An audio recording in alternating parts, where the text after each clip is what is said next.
Saludos amigos de Crónicas de Cine, bienvenidos a esta cuarta edición de nuestra serie Giallo. Hoy tenemos un Giallo muy especial y me diréis, joder, siempre tenemos un Giallo muy especial. Pues sí, es lo que tiene el Giallo, que es un género muy versátil que se permite muchas maneras de aproximarse a él. Y eso es lo que tenemos hoy, una peli diferente, una pesadilla difícilmente clasificable.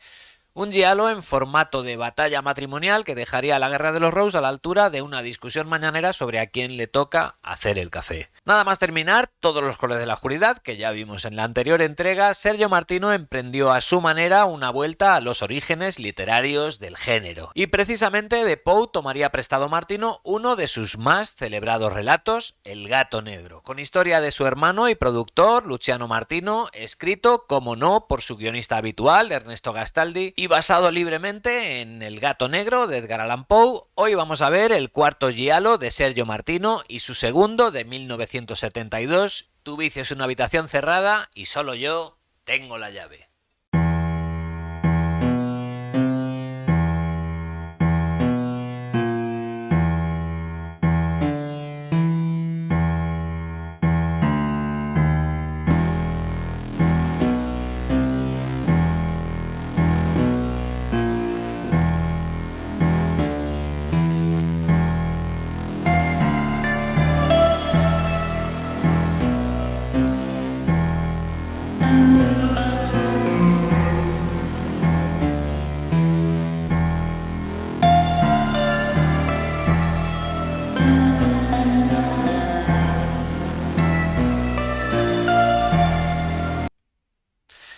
Los más atentos seguidores de esta serie ya lo recordarán de dónde sale un título como este. Tu vicio es una habitación cerrada y solo yo tengo la llave, que resulta especialmente disparatado incluso teniendo en cuenta los estándares del cine italiano del momento. Tu vicio es una habitación cerrada y solo yo tengo la llave sale directamente de una escena de Señora Ward, de una de las amenazantes notas de amor que Jan, el exnovio malvado Iván Rasimov, enviaba a la señora Ward junto con un ramo de rosas. Y de ahí sale el título para esta peli, sin más, sin que esté especialmente bien metido y sin que responda concretamente a nada del contenido. De hecho, ya veremos que no es un título que defina especialmente bien lo que pasa en la película, pero ya lo veremos luego. Tu vicio es una habitación cerrada y solo yo tengo la llave, va de un matrimonio autodestructivo en fase terminal, brevemente interrumpida por la visita inoportuna de un familiar lejano. Edwidge Fenech, que una visita de Edwidge Fenech paralizaría momentáneamente la batalla de las Ardenas, pero bueno, de eso va, de un matrimonio haciéndose trizas el uno al otro a base de bien. Y por supuesto, eso es solo la superficie, esto es solo el tablero que propone Martino para ir añadiendo o quitando capas a su antojo y así hacer lo que mejor sabe hacer. Convertir un melodrama en una historia demencial, en una historia abracadabrante, en una historia sórdida, con aristócratas decadentes, con traumas infantiles, con pasados opresivos, con atmósferas irrespirables, un complejo de Edipo absolutamente galopante, sexo exótico y ese magma de lo subconsciente, esa espesura emocional tan característica de los gialli de Martino. Y todo ello en el contexto de un asesino en serie que casualmente pasaba por allí y anda aterrorizando la comarca, asesinando con arma blanca a muchachitas indefensas. Y por supuesto, con un final inesperado que nos volará la cabeza y nos hará reconfigurar todo lo que hemos visto. Vamos allá.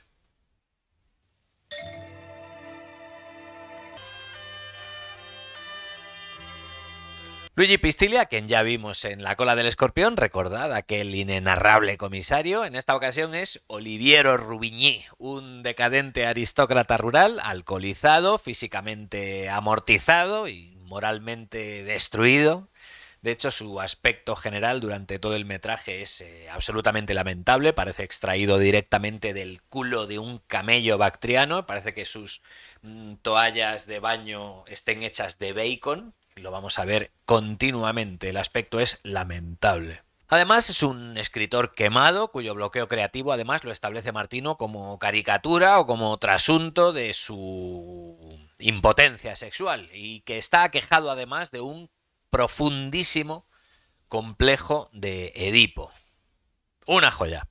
De hecho, así presenta Martino al personaje, mirando primero el retrato de su madre, con Pistilli ensalzando en público su figura, la figura de su madre, mientras los invitados susurran todo tipo de insinuaciones y rumores sexuales acerca de ellos dos. Invitados que son hippies de una comuna cercana. La servidumbre, por otro lado, se reduce a una muchacha negra que Oliviero manosea a placer y se refiere a ella en términos raciales poco respetuosos, por decirlo de alguna manera. Y al final, la señora de la casa, Irina Rubigny, que no es otra que la gran Anita Strindberg, que también vimos en La cola del escorpión, donde salía muchísimo más guapa. Aquí está extremadamente delgada, con un cardado imposible, que acentúa además la delgadez del personaje, que es en esta ocasión una mujer destrozada y lúgubre. De hecho, Martino nos la presenta como una víctima, como blanco de las humillaciones y los abusos de su marido delante de los invitados, sin que nadie haga nada al respecto. Por cierto, todo un ambiente súper sano. Al principio la película intenta un tono social y político muy de moda en los años 70, destacando diferencias sociales y económicas entre personajes, confrontando raza blanca contra raza negra, estatus social amo versus siervo, aristocracia versus hippies, o en cuanto a si los personajes son hombres o mujeres. En todos los campos el malo oficial es invariablemente, por supuesto, Luigi Pistilli, el privilegiado, el varón blanco, aristócrata, malo. E invariablemente todos esos avisos de sermón político carecen de valor narrativo y se apuntan de un modo un tanto impostado, o algo más que un tanto impostado, que de hecho le viene más que bien a la película, quizá de un modo involuntario, pero muy significativo, porque a medida que avanza la trama, toda esa chapa social va desapareciendo a medida que los personajes van abandonando la película. Como si el autor fuera despejando el ruido de la historia, extrayendo capa tras capa hasta llegar al corazón del asunto, hasta llegar al motor de la historia y a la naturaleza más íntima de su protagonista, a su inconsciente, donde lo social y lo político son pura cáscara, puro ruido. Y hablando de notas sociales impostadas, la película arranca con un momento what the fuck de rigurosa antología. Cuando Oliviero está humillando a su criada negra, está abusando de ella delante de todo el mundo, una invitada hippie se pone a cantar una especie de gospel del todo a 100, un sonido enlatadísimo.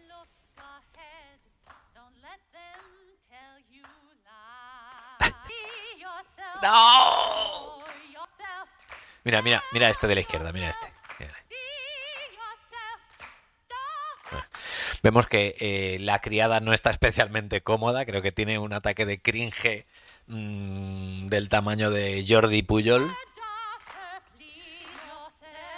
El Luigi Pistilli les mira como diciendo una panda hippie. Bueno, la situación se alarga un rato, la resuelve pues llevándola un poco al disparate. Él sube una hippie, empieza a quitarse la ropa, empieza el primer desnudo gratuito totalmente de la película. Total, que Anita Strindberg vuelve a la sala cuando ya todos los invitados se han ido y vuelve con vestida con el vestido de la madre de Oliviero. Y de hecho hace un comentario cuestionando la honorabilidad de la madre de Oliviero. Obviamente lo hace para provocar su ira y el plan funciona a la perfección y él le pega un guantazo que la manda al suelo. Y luego cuando está en el suelo, ella está semidesnuda y él con la visión del vestido de la madre y con su mujer semidesnuda, pues se excita y la viola ahí mismo delante de la criada. Una escena realmente desagradable. La película no se corta un pelo. Luigi Pistilli hace un personaje feo, hace un personaje absolutamente deplorable, un personaje agresivo, un personaje repugnante. sin contrapartidas, sin virtudes, sin rasgos que lo hagan atractivo incluso como villano. Villano que no es, opera más como un agente del caos, un caótico, una especie de MacGuffin, no tiene arco. Es solo el marido al que Anita Strindberg tiene que esquivar o que vencer de alguna manera. Al menos durante la trama. Al final de la película veremos que esto requiere un vuelto. De manera que Anita Strindberg va a ser violada por su marido mientras ella llora y mira el retrato de su suegra, de la condesa Ruvigny. Una presencia que gravita durante toda la historia es precisamente esta, la de la suegrísima, la madre de Oliviero, la condesa Ruvigny. Lo hace además a través de muchas formas. Lo hace a través del cuadro que preside el palacete, lo hace a través del propio palacio que sirve de escenario para la mayor parte de las secuencias de la película, de manera que el peso del pasado y de la madre de Oliviero sobrevuelan continuamente a los personajes a través del palacete, a través de los cuadros, a través de las estatuas, a través de las molduras, a través de los jardines que sirven de escenario a la película y que son la expresión del tiempo, del legado, del pasado. Todo eso hace que el personaje de la madre de Oliviero no solo sea un personaje desde la tumba, sino que además es el escenario de toda la película, lo cual es un juego realmente chulo. Bueno, y otra expresión del personaje de la madre de Oliviero, otra expresión, otra extensión del personaje de la condesa Ruvigny, es precisamente el gato negro de nombre Satán, que está genial, esto de llamarle Satán a tu suegra por un gato interpuesto. Este gato era el gato de la condesa y ahora es el gato de Luigi Pistilli, de Oliviero. El hecho de que sea un gato negro confiere además a la condesa cierto halo sobrenatural, como de bruja. Y de hecho, el gato Satán, que al principio es solamente eso, un gato, va a ir conformándose como un personaje, va a ir adquiriendo peso e incluso heredando ese halo sobrenatural que no sabemos si está objetivamente en el gato o más probablemente en la mente de Anita Strindberg, que va a ir perdiendo la cabeza a medida que se desarrollen los acontecimientos y que esta presencia vaya haciéndose cada vez más densa y más espesa. El gato es precioso, mola un montón y además Martino hace algo con él muy chulo, una cosa muy curiosa, no sé si planeada o involuntaria, probablemente un poquito de cada. Probablemente para no trabajar demasiado con el gato, ya sabemos lo que encarece un rodaje, la participación de animales. Martino reduce al mínimo las apariciones del gato, pero usa continuamente un plano detalle de sus ojos, que además hemos visto como plano casi de apertura de la película, un plano que es tan cerrado que solamente se ven los ojos del gato, un plano totalmente descontextualizado que sirve para insertarlo en casi cualquier escenario. Y le sale muy bien. Lo primero porque logra que el gato sea esquivo a nuestra mirada porque no lo vemos tanto como nos gustaría. Muchas veces en vez de salir un plano general del gato simplemente salen sus ojos y ya está. Eso le da cierto carácter mágico, como si no pudiéramos verlo con nuestros ojos directamente o como si no estuviera realmente ahí. Si le vemos continuamente, pues lo normalizamos y lo convertimos en un personaje más de la película. No hay nada que imaginar. Pero si rara vez le vemos, ocurre lo que pasa en la película, que empezamos a imaginar. Y además el recurso nunca llega a calzar del todo bien. Cada vez que se inserta esa escena, pues obliga al cerebro a reconfigurar un poco qué estamos viendo. Y hace que la mente tropiece un poquito. Y de un modo probablemente involuntario, ese recurso contribuye a que percibamos al gato como una presencia de alguna manera irreal. Y de nuevo, al identificar a Satán con la condesa, Martino otorga a la difunta todo lo que está otorgando al gato. De manera que, de una manera muy interesante, que enriquece muchísimo la película y le añade mucho color, la duquesa va a estar presente y ese carácter mágico y ese carácter esquivo y ese carácter de alguna manera sobrenatural o tal vez imaginado va a estar todo el tiempo impreso en el personaje de la madre con una economía de medios realmente increíble. Martino es un grandísimo director de cine. Esta es la Plaza Mayor de Montañana, un pueblito monumental del Véneto occidental en la provincia de Padua, al norte de Italia. Lo que me lleva a cierta particularidad de este y del siguiente giallo de Sergio Martino, y es su escenario rural.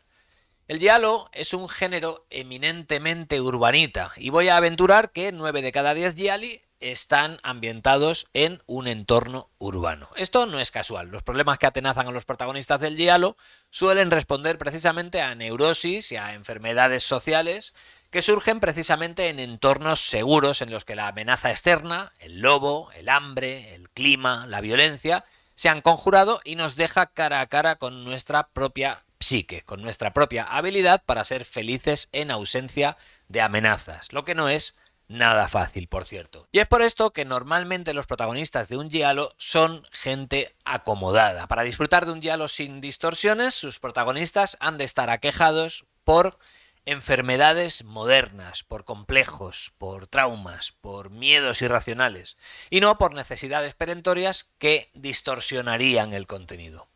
Por tanto, sus protagonistas han de tener las necesidades bien cubiertas. Y esta, amigos míos, es una característica del giallo que no vais a ver tipificada en ningún tratado, aunque sí está implantada en el género con la fuerza de lo inconsciente. O sea que probablemente los autores contemplaban esta norma sin siquiera saberlo, sin haber reparado en ella. Y probablemente por eso el giallo, un cine europeo de serie B, hecho para el público de hace 50 años, sigue siendo tan disfrutado, no masivamente, pero sí con mucha intensidad por aquellos que lo celebramos. Porque el giallo del 60 al 75 es un género muy espontáneo, es un género muy poco autoconsciente. Esa espontaneidad, esa falta de autoconsciencia le confiere muchísima fuerza y le confiere muchísima verdad. Me explico. Billy Wilder contó a Cameron Crowe, por cierto, en este libro, que es una magnífica lectura, Cameron Crowe, Conversaciones con Billy Wilder.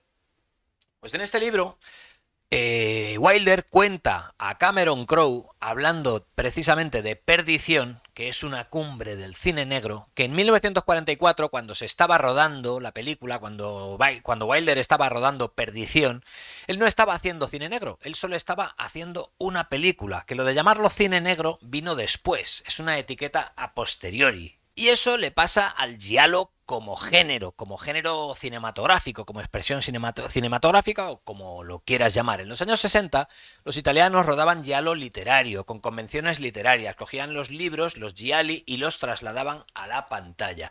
Y solo con el tiempo esos elementos genéricos cinematográficos se van conformando de una manera espontánea, de una manera no planeada. Solamente a posteriori, coincidiendo con esos primeros años 70, es cuando irrumpe Dario Argento y le da forma concreta al género cinematográfico. Y en ese momento es cuando el género cinematográfico adquiere conciencia de sí misma, cuando el género ya es consciente de sí mismo y las películas empiezan a autorreplicar a estas que propone Dario Argento. Y por supuesto no es casual que precisamente Dario Argento, el que le da la forma concreta, el que termina por cristalizar definitivamente al género con El pájaro de las plumas de cristal, no es casual, digo, que Argento fuera crítico antes que cineasta. No es casual que fuera precisamente un crítico el que le diera, el que mejor supiera codificar el giallo como género. Como contrapartida, eso sí, al darle una forma concreta, con tanta efectividad, Argento mató el giallo. Al hacerlo autoconsciente, el giallo empezó a ser una autorréplica de sí misma y ya todo giallo tiene que parecerse a Argento hasta paralizarse, comerse a sí misma y morir como género.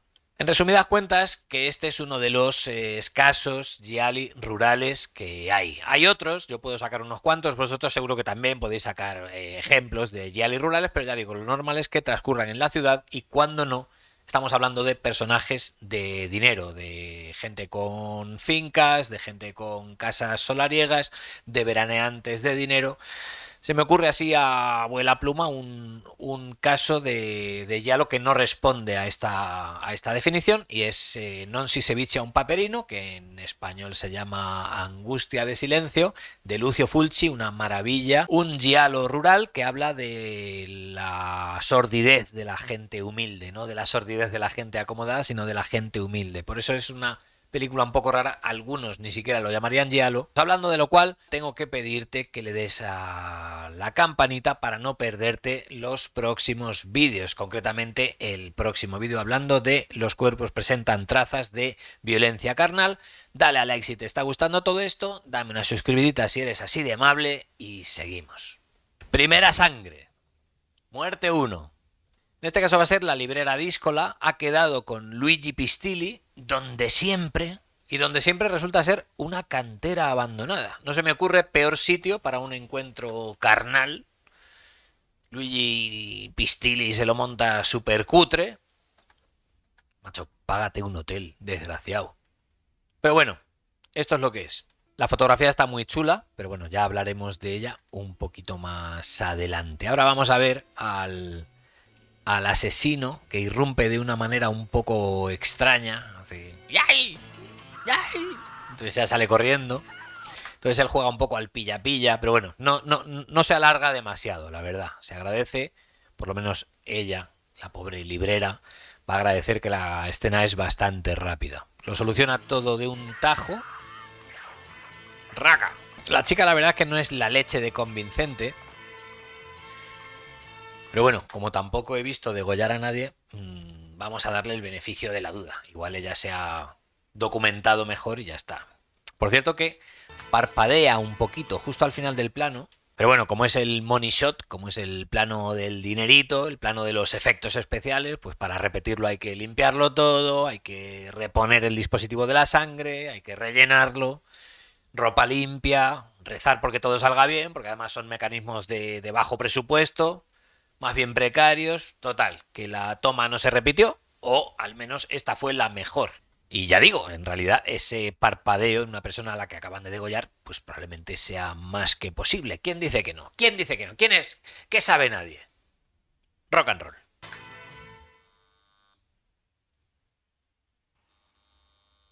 Bueno, llaman a la puerta, que resulta ser la policía. Pero antes, redoble de tambores. ¡Momento, JB! Ahí viene la policía. Y... ¡eh! ¡Momento, JB! Y hablemos ahora sí de la fotografía de Giancarlo Ferrando, con la que estoy muchísimo más de acuerdo que con la de Fernández Mila de la anterior Todos los colores de la oscuridad. Giancarlo Ferrando había sido segundo operador de cámara en Señora Ward, en La cola del escorpión y en Todos los colores de la oscuridad, y en esta ocasión ya ascendió a director de fotografía. No era su debut, porque ya había fotografiado dos westerns para Juan Bosch, dos tortilla westerns, pero su carrera quedó ligada a Martino para siempre porque continuaron rodando juntos de manera recurrente. Y a nadie puede extrañar además que repitieran juntos, porque Tu vicio es una habitación cerrada y solo yo tengo la llave, brilla en cada plano, está rodada con muchísima personalidad, tiene un color precioso, los interiores están iluminados siempre de manera interesante, la imagen tiene textura, la piel está viva, los retratos de personajes son continuos, especialmente le tiene tomadísima la medida a Anita Strindberg. Y por supuesto no falta esa manera de mover la cámara tan típica de Martino que hace interesante la planificación de cada tiro porque suplanta al montador, haciendo muchas veces el trabajo de montaje desde la propia cámara a base de travelings, zoom, de la anilla de foco. Por eso es tan interesante observar las películas de Sergio Martino, porque su gramática cinematográfica, su manera de contarnos las cosas, es siempre muy interesante. Su manera de llevarnos de A a B, ahora corta, ahora se queda con este personaje, ahora sigue a este otro, la cámara retrocede para revelar este otro elemento, entonces corta a la siguiente secuencia. Martino es siempre, siempre, siempre muy interesante y esta película está especialmente cuidada en ese sentido, de manera que el trabajo de Martino con Giancarlo Ferrando es realmente único en esta película. También lleva muy bien los planos contra plano, que es una técnica que No todos los narradores saben usar con acierto. Los planos contra plano de Martino siempre funcionan muy bien. Muchas veces, pero sin obsesionarse, trabaja planos largos. No le da miedo el plano largo. Es así como trabaja continuamente Martino y es físicamente imposible dejar de mirar sus películas. Yo las puedo ver una y otra vez, que siempre te llevan de la mano. Es un gran narrador. Y de hecho, en concreto, Tu vicio es una habitación cerrada y solo yo tengo la llave, es una sucesión de planos, fijaos, es una sucesión de planos bien tirados, planos bien iluminados, de planos con intención, es continuo, todos los momentos JB. Es uno de esos trabajos de los que un director de fotografía, ya digo, tiene que estar realmente orgulloso. Y para terminar de hablar de los particulares narrativos del lenguaje cinematográfico brillante de esta película, vamos a elegir un destinatario no habitual de los elogios normales que recibe una película, y es el montador. Por lo general, el montador suele ser un benefactor invisible de las películas, porque su trabajo la mayor parte de las veces es que no se note su trabajo.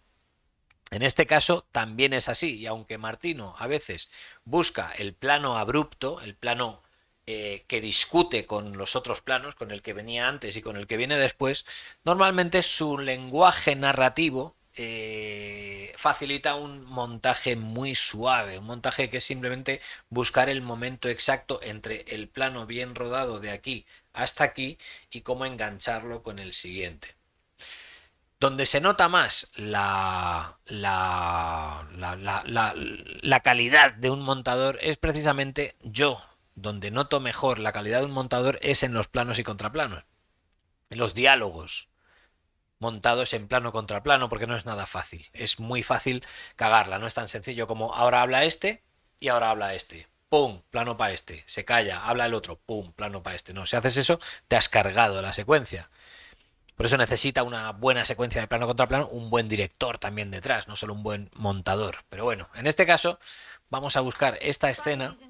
Es que usa este plano, ¿no? Plano, si queréis, anodino, por lo menos no es el plano más dramático del universo. Es un plano social, simplemente este hombre está hablando con la librera para pedirle un libro y ella le está atendiendo.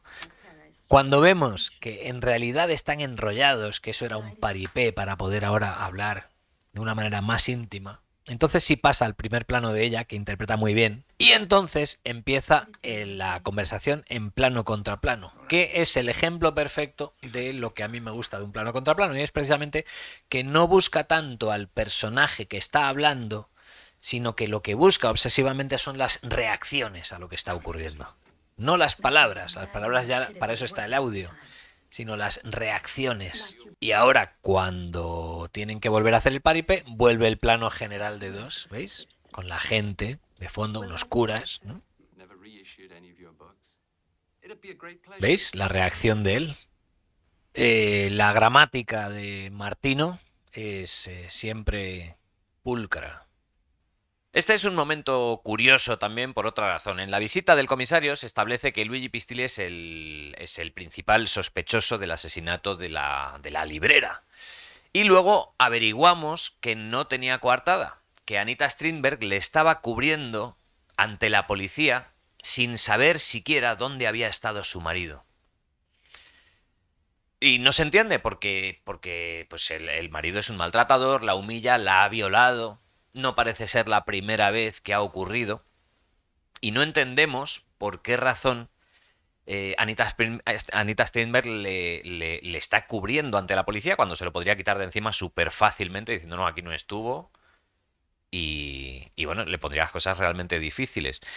No se entiende y nos sorprende que, o sea, es una sorpresa para el público que Anita Strindberg le cubra en esto.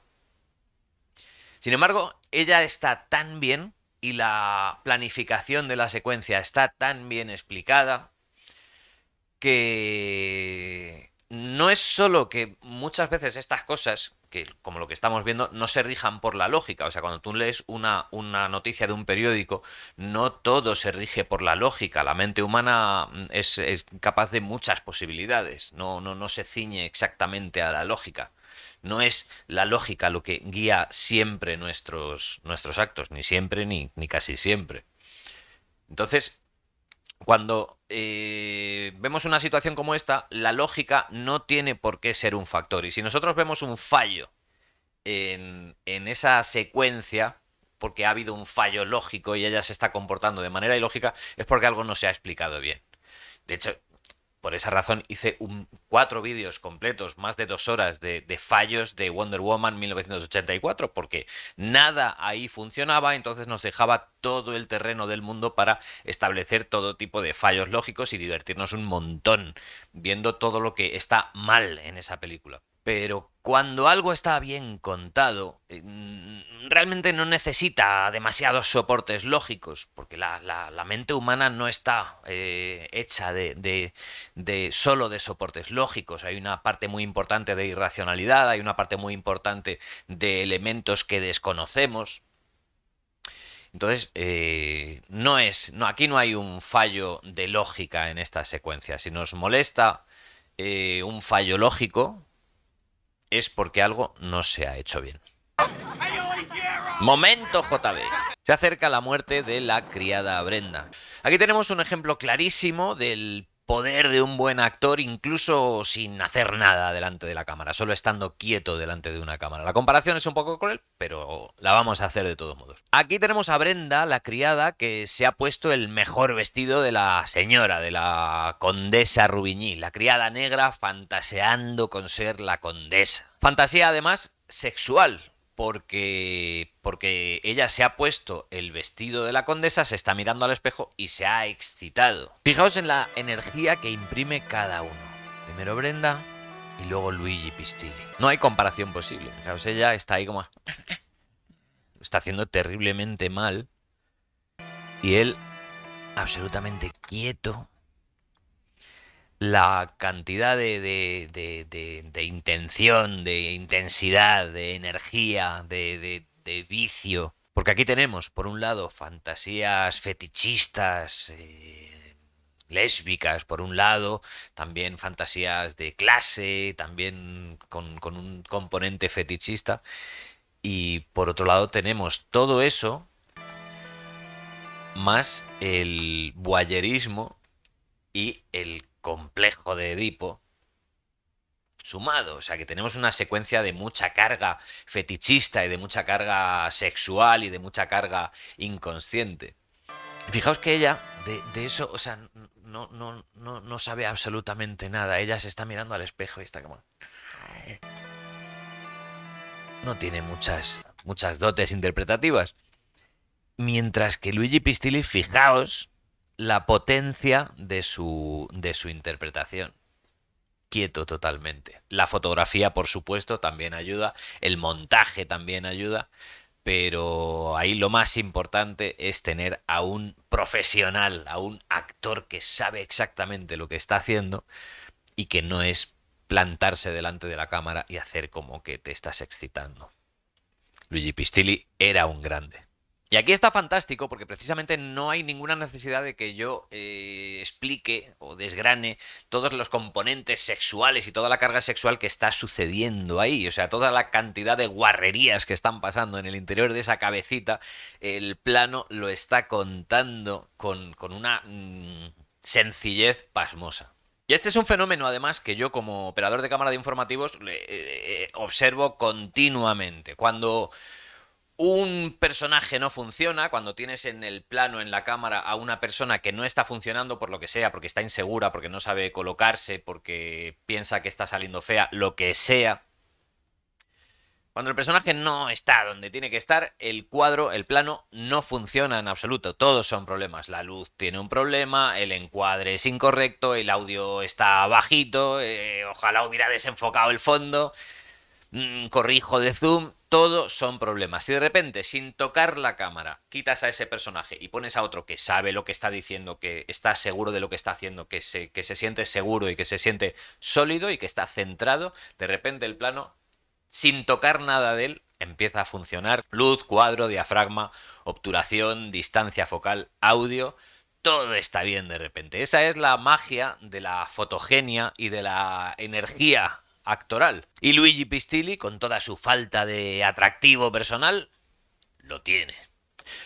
Por cierto, que lo que está pasando dentro de su cabecita es que se está cruzando el complejazo de Edipo que tiene con el fetiche sexual que tiene con las mujeres negras. O sea que ahí van 10 años de terapia como poco. Y llegamos a la segunda muerte, al número 2 en el body count, que va a ser precisamente Brenda, la criada negra.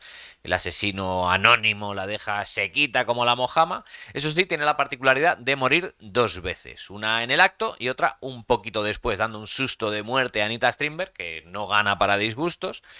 Y hay que decir que en ninguna de las dos ocasiones Brenda muere demasiado bien. De hecho, la segunda, cuando asusta a Anita Strindberg, es un momento un poquito what the fuck.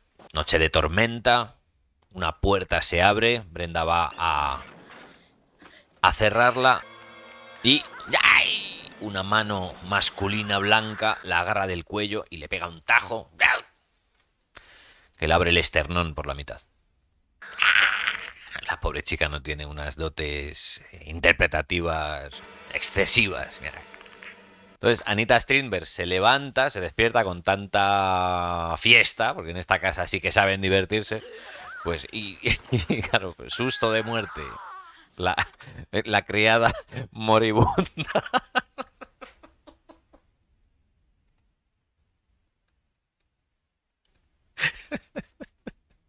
se le echa encima.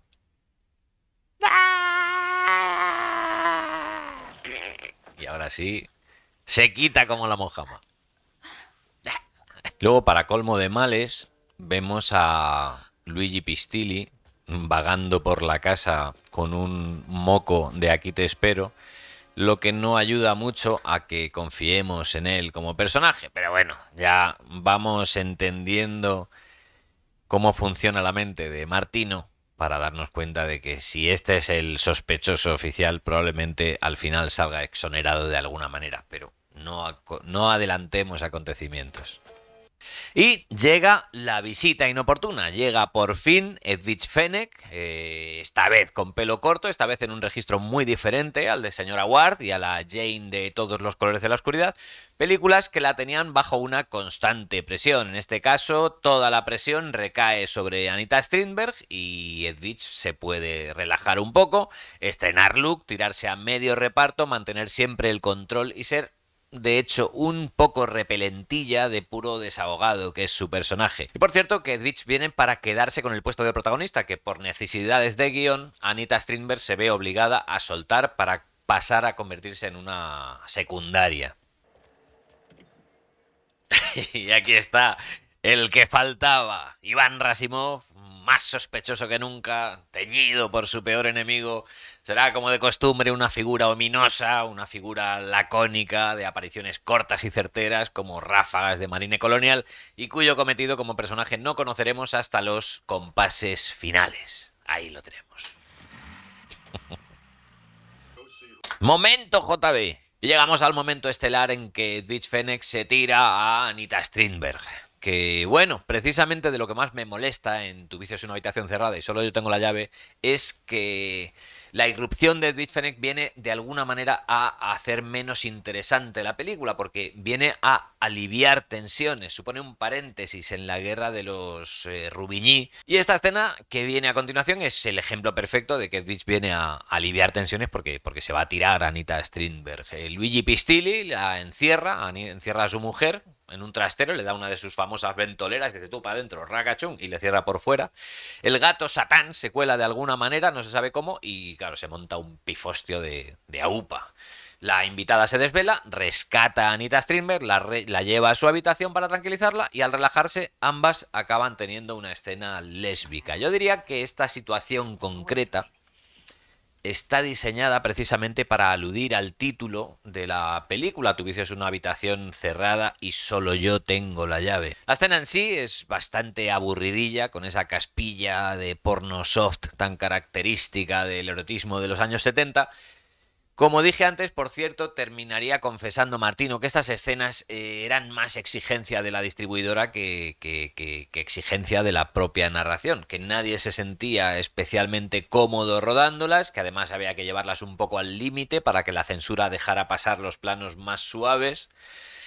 Total, que eran un engorro. Y para colmo del absurdo, y esto es muy curioso, el objetivo final de estas escenas era precisamente obtener la etiqueta de no apta para menores, que era en sí misma esa etiqueta un reclamo de taquilla. O sea, si la película era para todos los públicos, los italianos no iban a verla. Y esa es la razón por la que hay tanto desnudo en las películas italianas de los años 70, en el destape de los años 70 italiano y en el cine de Martino en particular, por motivos puramente comerciales, lo que supone, por cierto, un fracaso, el colapso total de ese sistema de censura, obviamente, porque si resulta que cuanto más censuras, más taquilla haces, entonces te has cargado, o sea, ese sistema de censura ha muerto. ¿Qué es lo que pasó? Claro. Que por cierto, la escena de cama es bastante aburridilla. A mí me resultan bastante aburridas las escenas de cama de las películas. Pero no así la secuencia previa, ¿vale? Los momentos previos, fijaos, tienen planos realmente chulos. De nuevo, los subexpuestos de Giancarlo Ferrando son magníficos. Fijaos este fundidillo terrible. Mirad. ¡Ah! ¡Horror! Bueno, es lo que hay.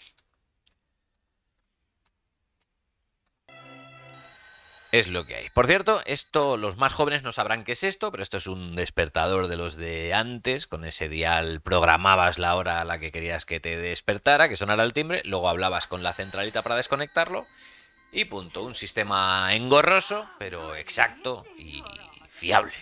Y con esto llegamos a las muertes 3 y 4 del Body Count. Muertes 3 y 4 que vienen envueltas en su propia microhistoria, totalmente aislada del resto de la trama, incluso en el tono, que va a ser casi de comedia.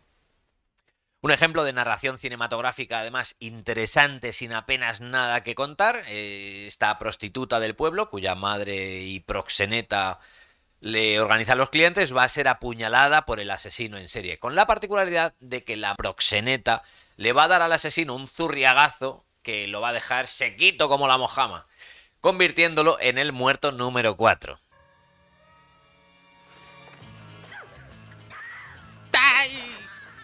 Bueno, primero da un tajo en la mano, luego otro directamente ya a la garganta, lo cual es consistente con la primera muerte, con la de la cantera abandonada.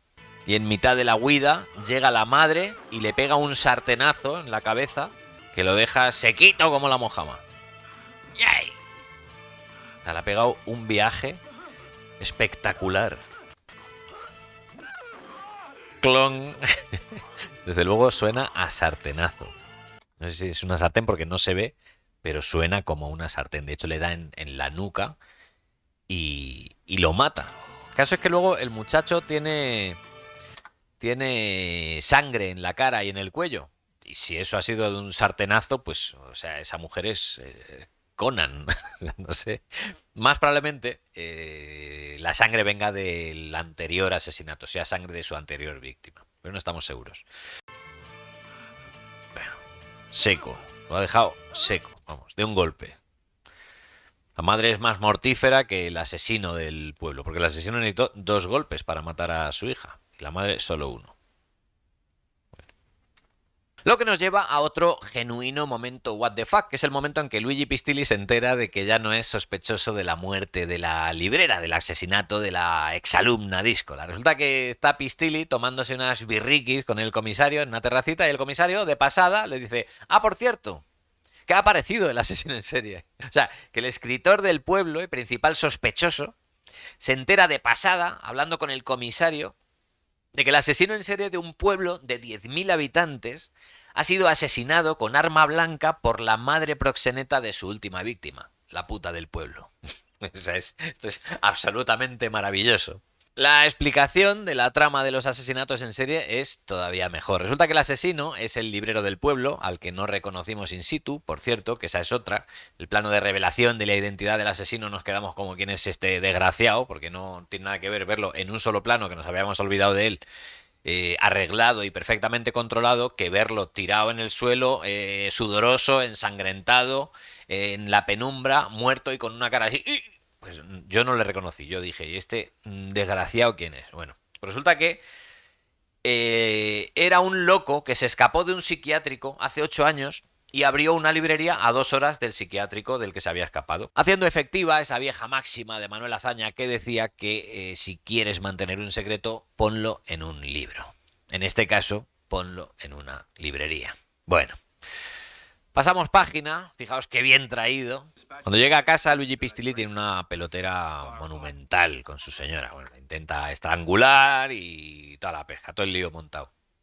Porque ahí pasa una cosa, cuando la criada Brenda apareció asesinada, claro, Luigi Pistilli estaba mamado como un piojo y entonces se llegó a la conclusión de que había sido él el asesino en algún estado de enajenación, ¿no? Producida por el alcohol y por el agotamiento. Y entonces emparedaron a la criada en el sótano diciendo, como la policía vea este segundo asesinato, vas a la cárcel directo. Entonces lo que en cualquier pareja normal sería cosa de hablarlo tranquilamente, oye cariño, ¿por qué me has hecho creer que maté a la criada? Pues en este caso pues se hace todo mal, se hace todo mal, todo disfuncional, todo tóxico, todo violento, una cosa loca. Y después de semejante estrena, va Martino y nos mete en una carrera de motocross que se sale de tono totalmente, que no viene a cuento y que viene de nuevo a aliviar la tensión. En vez de añadir tensión, pues lo que hace es aliviar la tensión y utiliza para eso la historia de Edwidge Fenech. Otra vez. En este caso, Edwidge Fenech se ha hecho amiguis con el repartidor del pueblo. El repartidor le ha dicho, ¿por qué no te vienes a ver una de mis carreras de motocross? Y entonces, pues ella se ha ido a animarle y a ronear un poco ahí. Y va y se la lleva a un picadero, otra vez, a un picadero cutrón. O sea, esta peña no tiene clase. Hay que ser cutre para llevarse a Edwidge Fenech a una casa abandonada, polvorienta, con sacos de dormir. Hay que ser cutre. Y el otro, el conde de Rubigny, que se llevaba sus conquistas a una cantera abandonada, polvorienta, llena de clavos oxidados. Y este lo mismo. O sea, esta peña no tiene clase. Que ahí anda, por cierto. El conde de Rubigny les ha seguido por alguna razón. Bueno, y ahí se queda a mirar. ¡Es un boyer! Y ahora llega una escena importante. Las palomas no entran en el body count. El caso es que el gato negro, Satán, en su guerra contra la nuera de su amita, ha hecho una masacre en el palomar de Anita Strindberg. Y ella, ni corta ni perezosa, se venga del felino dándole un tijeretazo, dejándolo tuerto de un tijeretazo en el ojo. Hace ¡pac! Que es, por cierto, una reacción perfectamente adulta a las provocaciones de un felino. Y precisamente a la mañana siguiente, Anita Strindberg se ve violentada por la visión de un plato de ojos de cordero, que es la comida preferida del gato Satán. Y aquí ya Martino está revelando descaradamente de qué va la película. Pero luego lo veremos. Y llegamos a otra escena erótica. Edwidge Fenech se tira a Luigi Pistilli. Otra escena erótica en la que, en este caso, Edwidge llega al incesto, se tira a su tío, a Luigi Pistilli, al Tito Luigi. Se pone el vestido de la condesa, le cuenta que sabe lo de la criada porque se lo ha contado en confidencia Anita Strindberg. Le cuenta que sabe que la espió ayer mientras ella se estaba tirando al chulazo motero en el picadero polvoriento.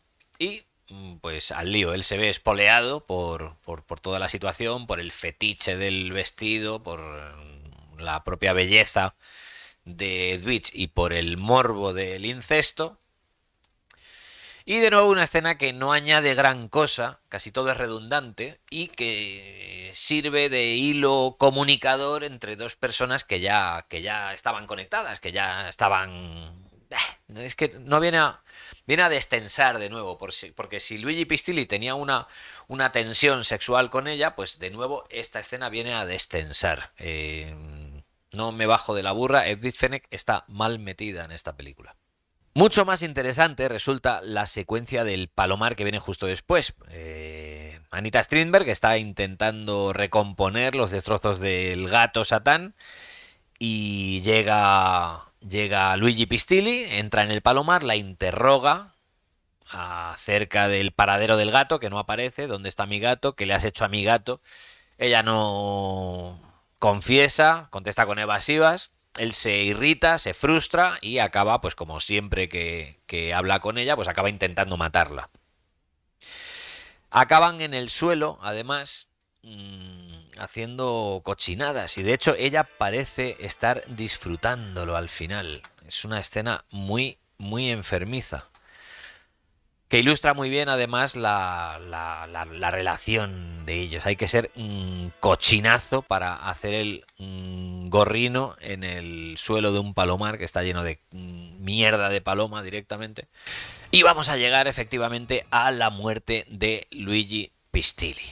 Bueno, primero un casi momento JB, casi, porque no llegamos a ver la etiqueta, y sin etiqueta completa no hay momento JB, pero hay casi momento JB. Vamos con la muerte de Pistilli. Anita Strindberg se está volviendo loca, ya está perdiendo absolutamente la cabeza, ya no sabe si el gato anda maullando de verdad o si el maullido está en su cabeza. Y está tratando de decidirlo cuando de repente sale de una puerta, sale Luigi Pistilli, la agarra del cuello, la pega 4 guantazos y se vuelve a ir, así, directamente. Anita Strindberg sale armada con unas tijeras, sale a por el gato, no lo encuentra. Y a quien sí encuentra es a Luigi Pistilli, que se ha quedado dormido mientras escribía. Que desde que se tira a Ed Beach parece que ha vuelto a escribir. Anita se acerca, lee los escritos de su marido, que se reducen a una frase escrita muchas veces: matar y emparedar en la bodega, matarla y enterrarla en la bodega. Así muchas, muchas, muchas veces. Entonces Anita Strindberg reúne el aplomo suficiente para cargarse a Luigi Pistilli y le apuñala hasta la muerte. Un apuñalamiento un tanto desangelado, todo hay que decirlo. Ella está bien, porque ella siempre está bien, pero el plano de Pistilli está un poco desangelado. Parece que él se echa a dormir, hace... Y llegados a este punto no queda otra que hablar del elefante en la habitación. El elefante en la habitación es El Resplandor de Stephen King, porque hay varias cosas en esta secuencia que recuerdan poderosamente al Resplandor de Stephen King. En El Resplandor tenemos un escritor alcohólico en pleno bloqueo creativo, y aquí también. En El Resplandor tenemos una mansión cuyo pasado ominoso parece pesar muy fuerte sobre los personajes, incluso inducirles de alguna manera, gravitar tanto sobre sus acciones como para hacerles hacer cosas que no querrían. Y aquí también en El Resplandor tenemos una mujer aterrorizada por las locuras de su marido, que la persigue por la casa mientras ella huye de él con un arma blanca en las manos, y aquí también. Y en El Resplandor el marido solo escribe la misma frase muchas veces, aunque se supone que está escribiendo una novela, en realidad el manuscrito es solamente la misma frase escrita muchas veces. En El Resplandor es mucho trabajo y poca diversión, hacen de Jack un tipo aburrido, y en esta ocasión es matar y emparedar en la bodega, matar y emparedar en la bodega, matar y emparedar en la bodega. Eso lo está escrito en todos lados, como ve Anita Strindberg, justo antes de acabar con la vida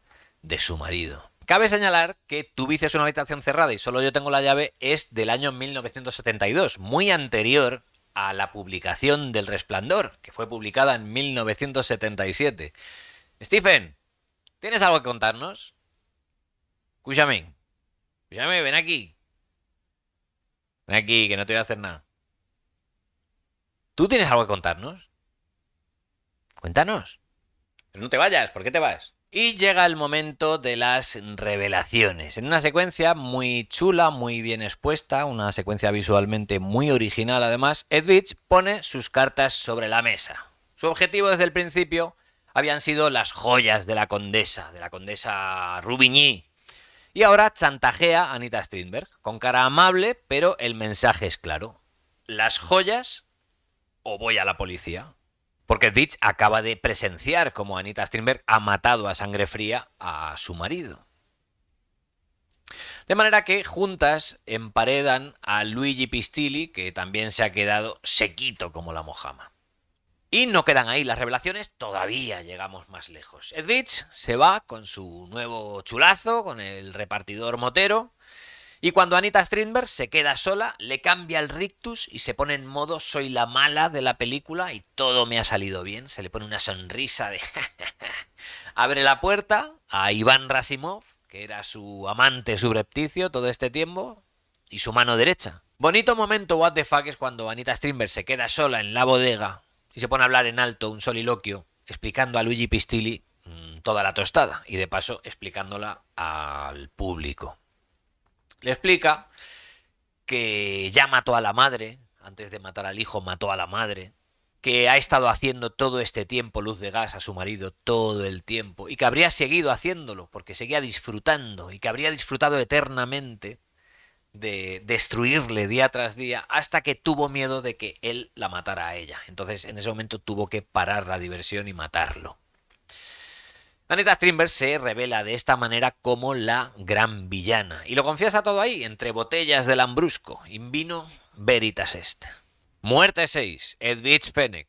Edwidge huye con su chulazo y con las joyas, pero no contaba con Iván Rasimov, que echa aceite a una curva, logrando que la parejita se esnafre, se esmorre, lo más grande, contra una valla publicitaria, perdiendo la vida. Muere así Edwidge Fenech, esa libertina, amoral y bellísima, que por cierto es la última vez que va a trabajar en un giallo de Sergio Martino. Y aunque encantadora como siempre, su personaje no logra despegar nunca. Hasta el final, claro. Muere así Floriana, que es como se llama Edwidge Fenech en esta película.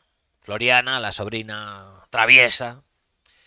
Y Edwidge Fenech, de la que nos despedimos en esta serie giallo, porque en el próximo y último giallo de Sergio Martino de esta serie, Los cuerpos presentan trazas de violencia carnal, Martino no contó con ella. De manera que nos despedimos. Gracias por todo, Edwidge Fenech. Eternamente a tus pies, Edwidge Fenech. Muerte 7. Rasimov. Rasimov, vestido de Roy Batty y con una bufanda que le da aire de cura con estola, nos revela que fue él quien mató a Brenda, la criada negra. No hizo un gran trabajo porque recordamos que la chica murió 2 veces. Y entonces Anita Strindberg, que se las sabe todas, le dice: ven, que te voy a contar una cosita. Y dice Iván Rasimov: jo, ¿el qué? Y Anita dice: ¡ay! Y le tira por el barranco. Una de las muertes que más me gustan de este género es cuando tiran al muñeco por el barranco. ¡Ay! Mírala, mala.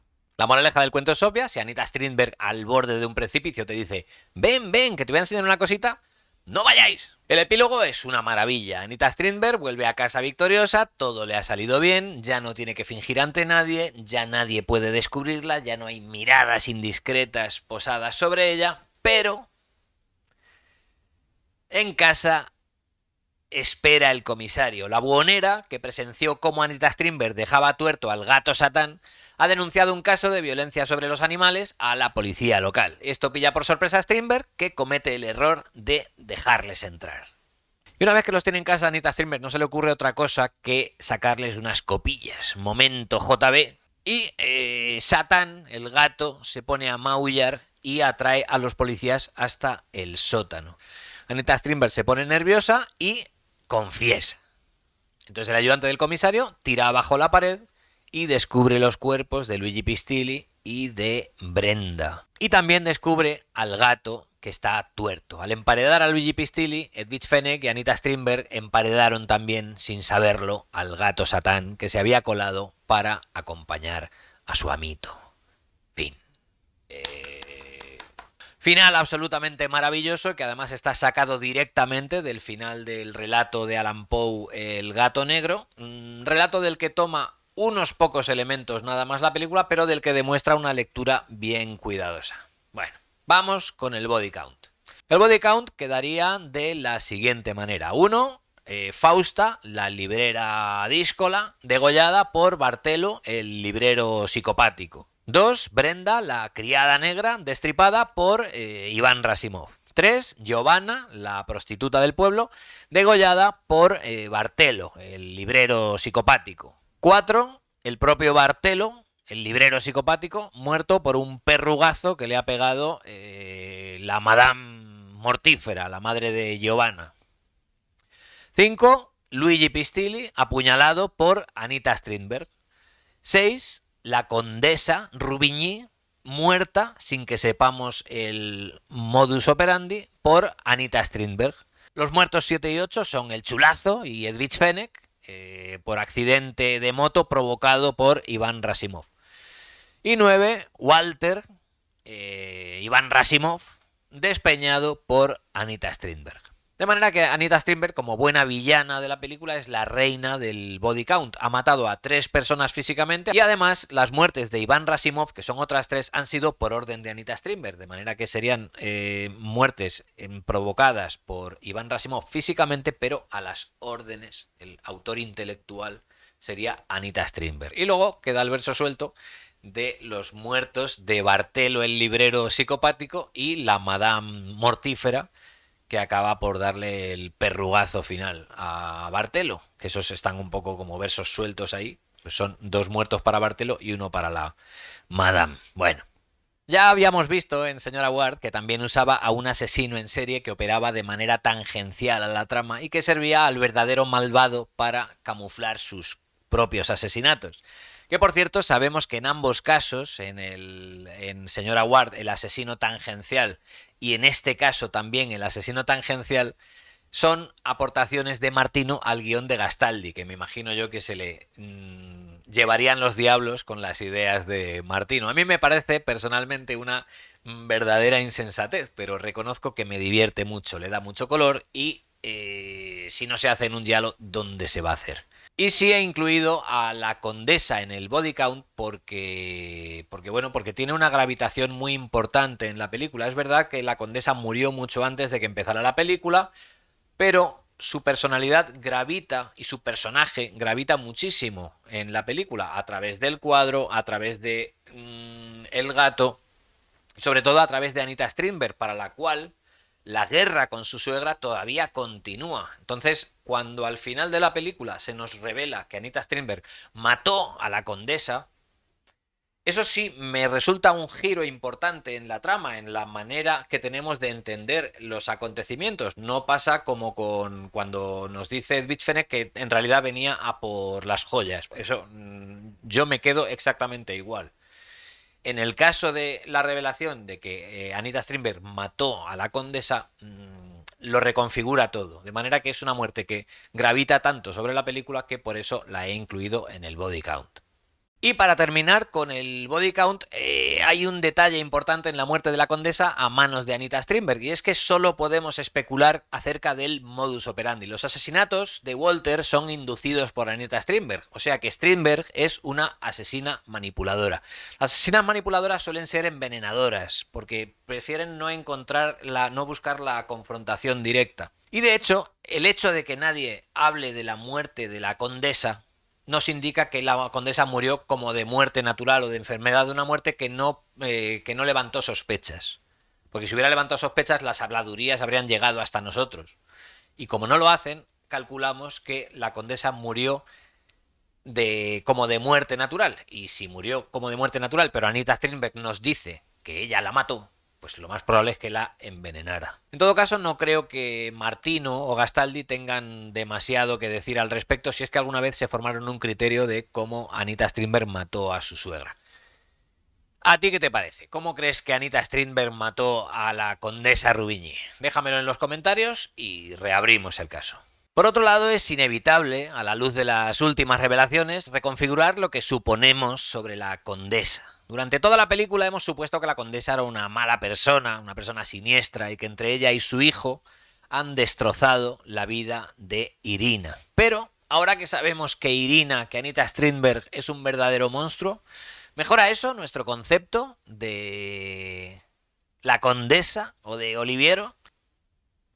A mí me da la sensación de que Luigi Pistilli, con ese complejo de Edipo absolutamente disparatado que tiene, pues eligió de entre todas las mujeres a Irina porque era precisamente la viva imagen de su madre. Porque eso es lo que hace una persona con semejante complejo de Edipo. Busca una pareja que sea la viva imagen de su madre. En ese sentido, si entendemos que Irina es la viva imagen personal y físicamente vemos que se parecen por el cuadro, Pero si también lo es personalmente, pues entendemos que Luigi Pistil es una persona a la que dos locomotoras lo trituraron vivo y ese es el resultado que tenemos, esa basura de persona, ese personaje destrozado, absolutamente grasiento por dentro y por fuera, destruido, destructivo, tóxico, todo lo que lo quieras llamar, pues es el resultado de la guerra entre Irina y la condesa Rubigny. Esa es la sensación que tengo yo y por supuesto es una sensación totalmente subjetiva y totalmente inducida por la debilidad física que siento por Luigi Pistilli, por su absoluta falta de carisma, que solo quiero abrazarle y decirle, mira aquí bonito, despeluchadísimo. Y llega el momento de la gran pregunta. ¿Qué es lo que hemos visto hoy? ¿Qué historia nos está contando esta película truculenta, esta película sórdida, esta película sucia, esta película retorcida, esta película macarrónica? ¿Qué es lo que nos está contando Tu vicio es una habitación cerrada y solo yo tengo la llave? Bueno, para mí es obvio que Tu vicio es una habitación cerrada y solo yo tengo la llave es una película sobre la culpa. Dije al principio que esta peli solo tomaba unos pocos elementos del relato de Poe. Uno de ellos es el tema, la culpa, pero no la culpa como catalizador de arrepentimientos por no haber obrado bien, porque esa es la culpa de una buena persona. Ni siquiera la culpa como losa adquirida por hechos traumáticos de los que poca o ninguna responsabilidad tenemos, como era el caso de Jane en Todos los colores de la oscuridad, la culpa heredada, el pecado original, el peso del pasado, no.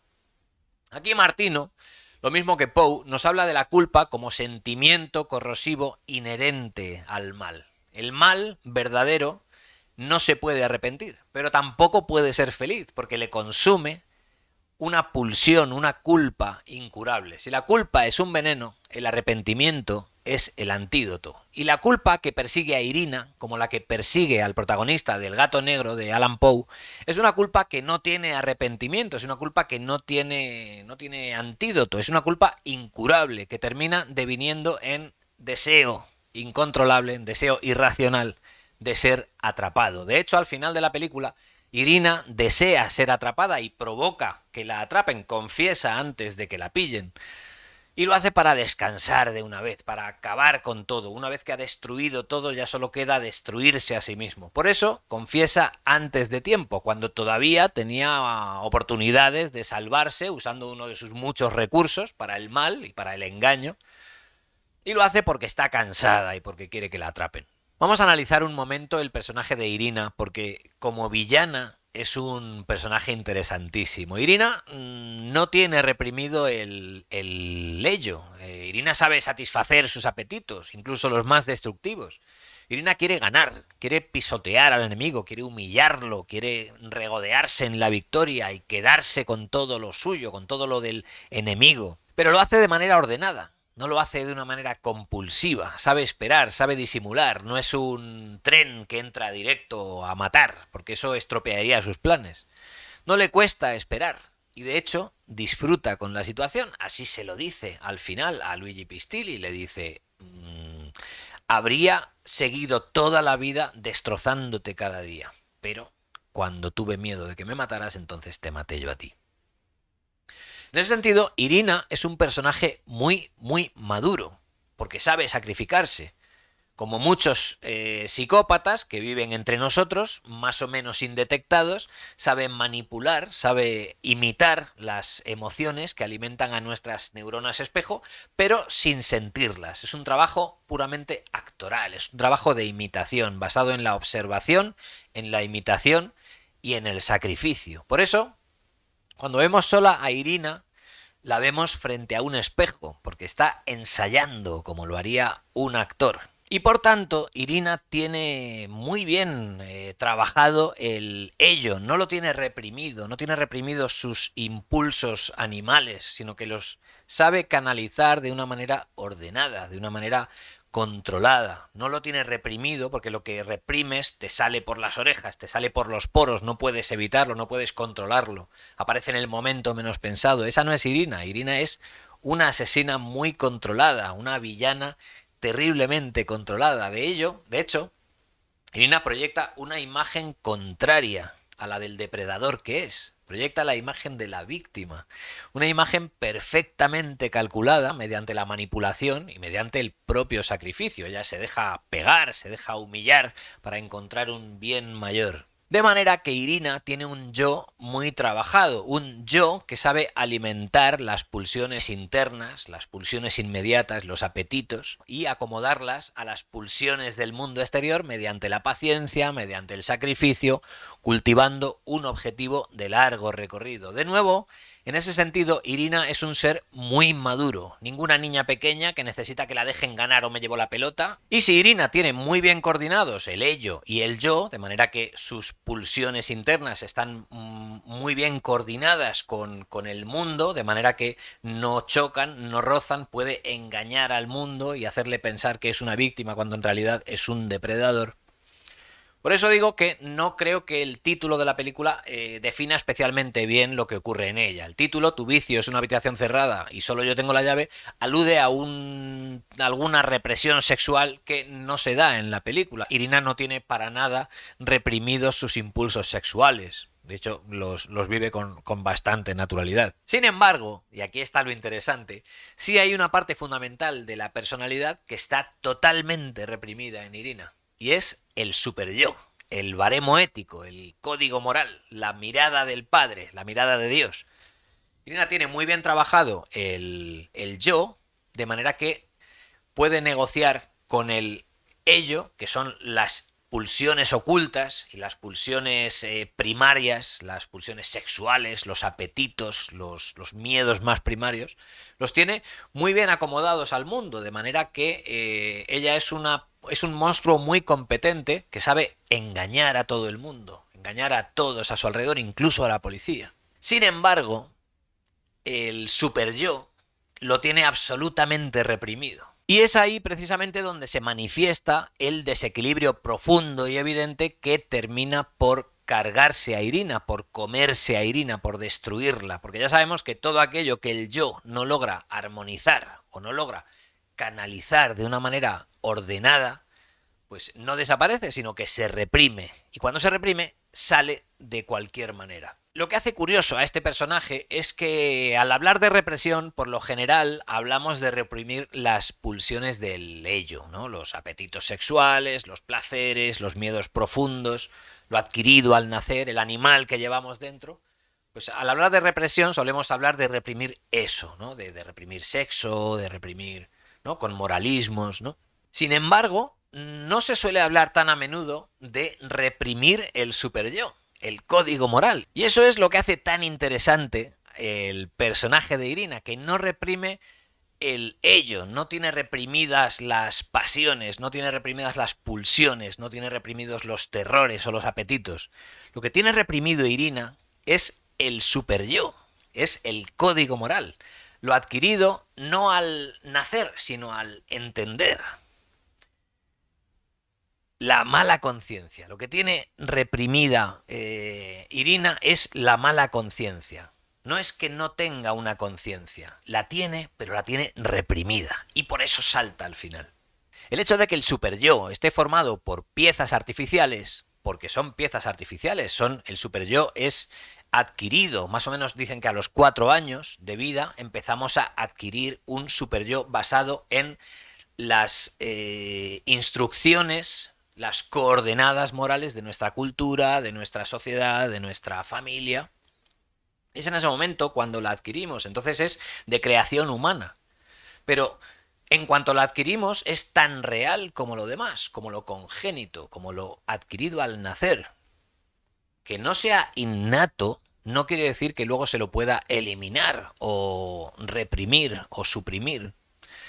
Es una parte real de nuestra personalidad. La impronta moral que imprime en nosotros el superyo no se puede eliminar. Es tan real como la impronta del ello, de los impulsos, de los apetitos, de los terrores. Nuestra personalidad está formada por todo ello. Más la manera individual de combinarlo entre sí y con el mundo, que sería el trabajo del yo.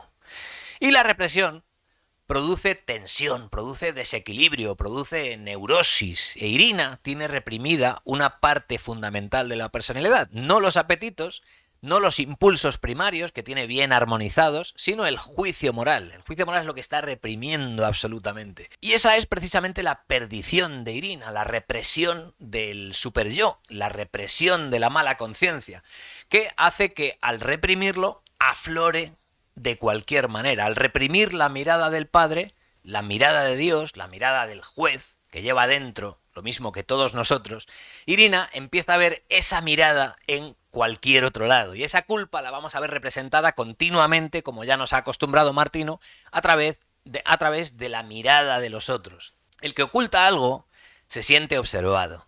El que oculta algo terrible se siente terriblemente observado, y quien oculta lo imperdonable se siente insoportablemente observado. Ese es precisamente el caso de Irina, que mató a la madre de su marido Oliviero, y para no temer esa mirada de Oliviero, para no temer su escrutinio insoportable, le destruye privándole del juicio, privándole de su mirada, privándole de su escrutinio. Es por eso que Oliviero es incapaz de escribir al principio de la película. Irina le ha destruido poco a poco, le ha privado de su mirada. La película arranca precisamente cuando ella misma está empezando a perder la cabeza, en cuando está aflorando el código moral, el superyo reprimido, está empezando a aflorar y a salir en todas direcciones de maneras descontroladas. Y empieza a hacerse evidente en que ella empieza a tener terror a la mirada del gato. Empieza a encontrar insoportable la mirada del gato. Por eso lo apuñala en un ojo, precisamente. No lo apuñala en el costado, no lo apuñala en la barriga, no le corta una pata, precisamente le apuñala en un ojo. ¿Por qué? Porque no soporta su mirada. Por eso pierde totalmente los nervios ante la visión de todos esos ojos de cordero, porque no soporta en absoluto la mirada inocente, que es la mirada de un cordero. O sea, se vuelve absolutamente loca ante la mirada de todos esos ojos de cordero. Y por eso es precisamente tan poderosa la escena en que Irina está encerrada en un trastero, en plena trifulca con el gato, porque esa es exactamente la vida de Irina. Está atrapada en esa casa. Al haber encontrado el objetivo de su vida en dominar esa casa, en conquistar esa casa, en la execración del anterior dueño de esa casa, pues al final se ha condenado a vivir encerrada en esa casa, en la casa de su enemiga. Está en guerra continuamente con unos ojos que no son sino esa culpa reprimida que aflora imparable por todas las grietas de la casa. Y por eso mi apuesta total en cuanto a su relación con la condesa es que esta, su suegra, la tenía perfectamente calada. No la engañaba en absoluto, como sí engañó a todos durante toda su vida. Se salió con la suya todas las veces. Con su suegra no lo conseguía. Y por eso la tuvo que matar, porque la suegra tenía una mirada que ella no podía soportar. Y en cuanto mata a Oliviero, Irina se queda sin objetivos, se queda sin nada, ya solo le queda esperar a que la descubran. Por eso Irina elige al final ser descubierta, porque ya no le queda nadie a quien destruir, solo le queda destruirse a sí misma. Y claro que la descubren, como que ella se entrega prácticamente. No tenía ninguna obligación de dejar entrar a los policías, pero les deja entrar en casa. Al final los lleva hasta la bodega. Irina se deja atrapar porque no soporta la mirada sobre ella por más tiempo. Fijaos cómo la miran los policías al final de la película. Vamos a verlo. Fijaos. Esto es como ella piensa que la están mirando. En realidad los policías yo creo que no están sospechando de ella en absoluto. Obviamente esa mirada no la tienen los policías, esa mirada la tiene en su cabeza Irina. Y es porque el narrador de esta película, que sería ella a la luz de los últimos acontecimientos, es un narrador muy poco fiable y enormemente subjetivo, como también lo era el narrador y protagonista del Gato Negro, un narrador que tampoco es fiable, porque es malo y la gente mala no es de fiar, porque te va a mentir para quedar bien en la primera ocasión sin el menor respeto por la verdad, para justificarse. De hecho, en El Gato Negro el narrador de Poe se justifica continuamente cuando lo que está contando son unos hechos terribles y totalmente injustificables. De manera que de nuevo Martino delata una lectura atenta del relato en el que se basa. Y de hecho, tan poco fiable es el narrador que la película hace trampas continuamente para que percibamos a Irina como una víctima. Martino nos lo muestra en varias ocasiones.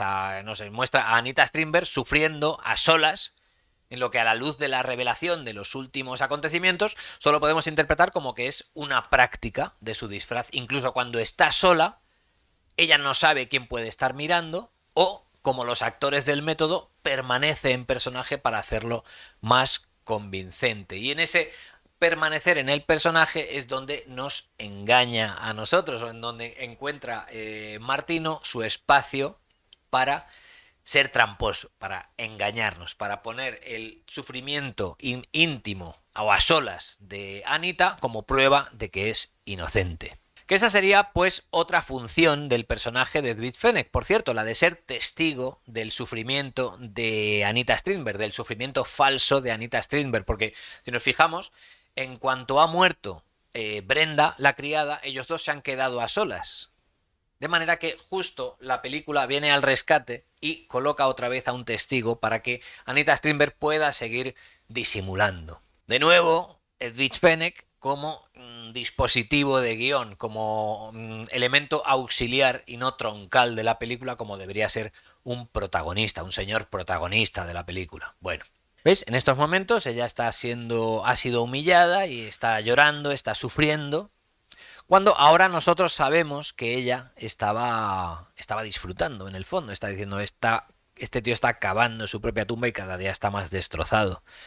En vez de disfrutar a solas su victoria, su pequeña victoria, sí que es cierto que al final del plano ella pierde la expresión, ahí la vemos de repente, parece que ahí ha salido de su personaje y se muestra como es de verdad. Vale, esto lo primero que hace es, bueno, podríais decirme, Martino está haciendo trampas, no está haciendo nada de lo que está diciendo que está haciendo trampas, simplemente está siendo tramposo y nos está engañando para que nos lo comamos la primera vez y le da igual lo que pase cuando lo veamos por segunda vez, ¿vale? Como quieras, puede que sí, pero tal y como se han hecho las cosas, cuando la ve uno por segunda vez, al final, esta manera de hacer las cosas, esa manera de dejar a Irina en personaje, incluso cuando está solas, con algún pequeño destello de que hay otro personaje debajo de ese, lo que está haciendo es añadir una capa completa al trabajo de Anita Strindberg. De manera que Anita Strindberg estamos viendo a una actriz que está haciendo el trabajo de otra actriz que está haciendo otro personaje.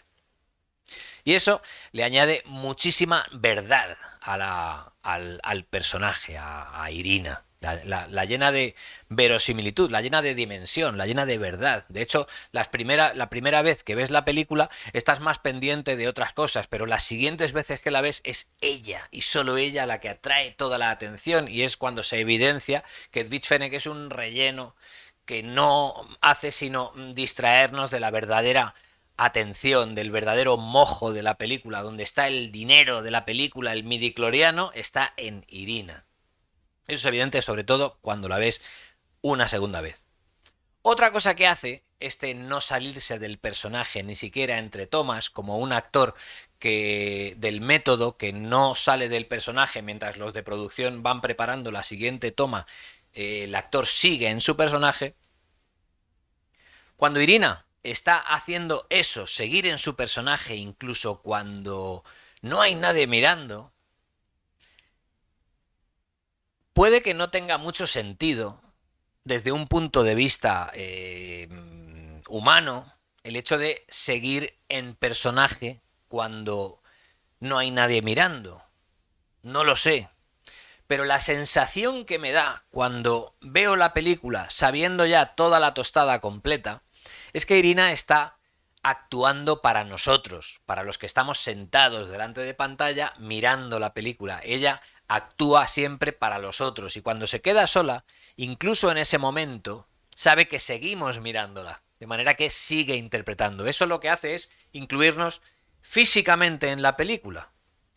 Dicho de otro modo, lo que hace Irina cuando no se sale de su personaje, ni siquiera cuando se queda sola, es romper la cuarta pared y en vez de hablarnos, como se hace normalmente cuando un personaje rompe la cuarta pared, Irina en vez de hablarnos lo que hace es seguir disimulando. Y eso le añade una nueva capa a la película, haciendo que todo sea mucho más interesante.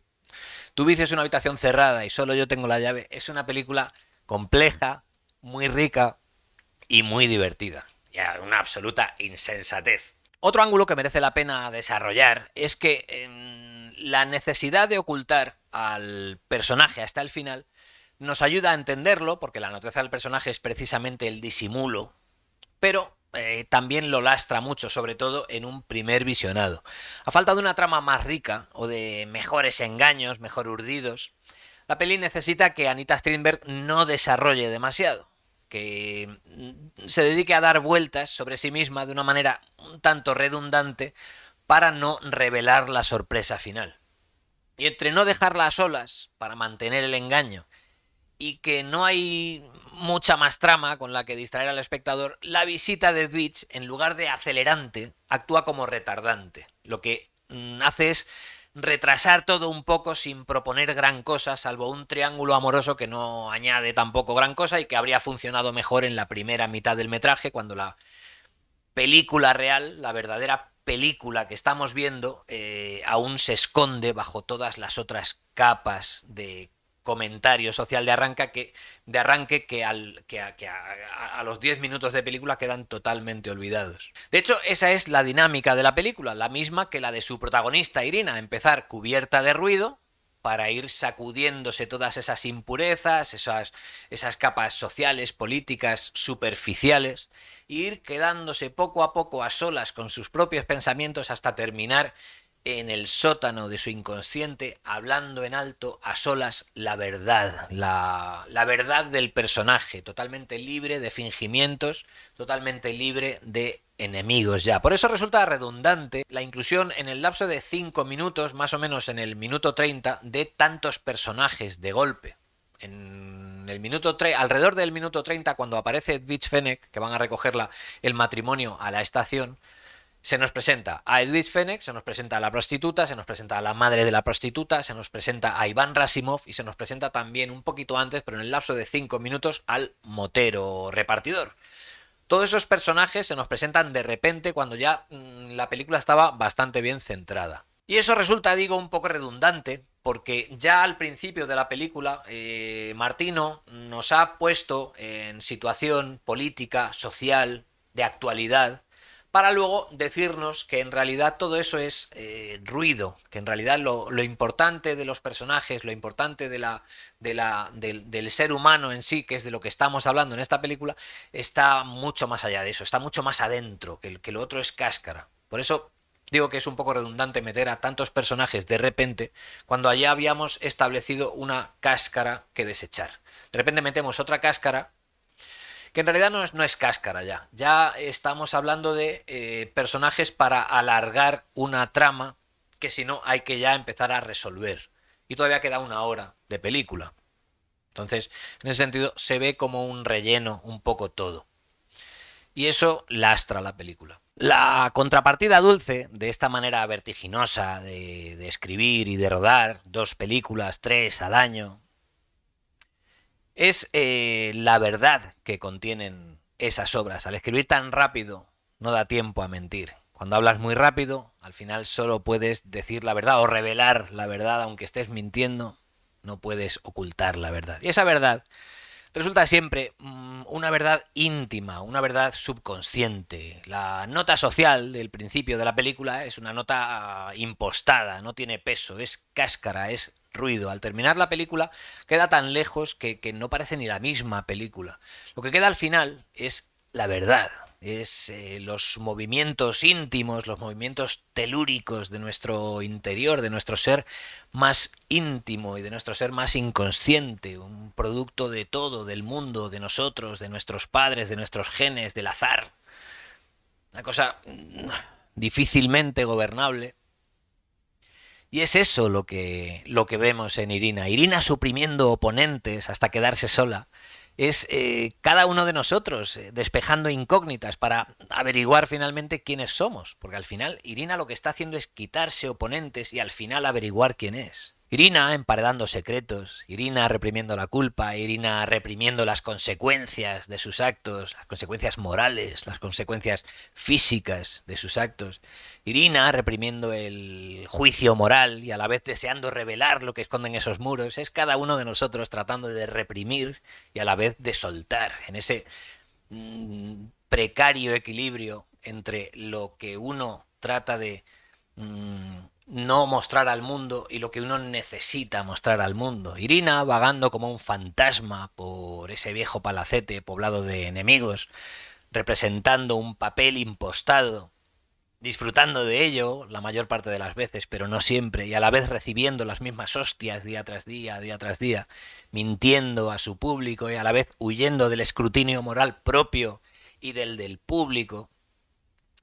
Es en cierta manera cada uno de nosotros transitando la vida en sus términos más tremendistas. En ese sentido, y a pesar del entorno rural, y a pesar de los toques de novela gótica, de cuento moral incluso, Tu vicio es una habitación cerrada y solo yo tengo la llave es puro giallo. Y cuando uso la expresión puro giallo, hay que entenderlo como un imposible físico. Nada puede ser puro giallo, puesto que los límites y las características del giallo como género cinematográfico están en eterna discusión. Ni siquiera hay un consenso acerca de si es siquiera un género, o si es un subgénero, o si es un estilo, o si es simplemente una manera de entender el drama criminal o el melodrama criminal.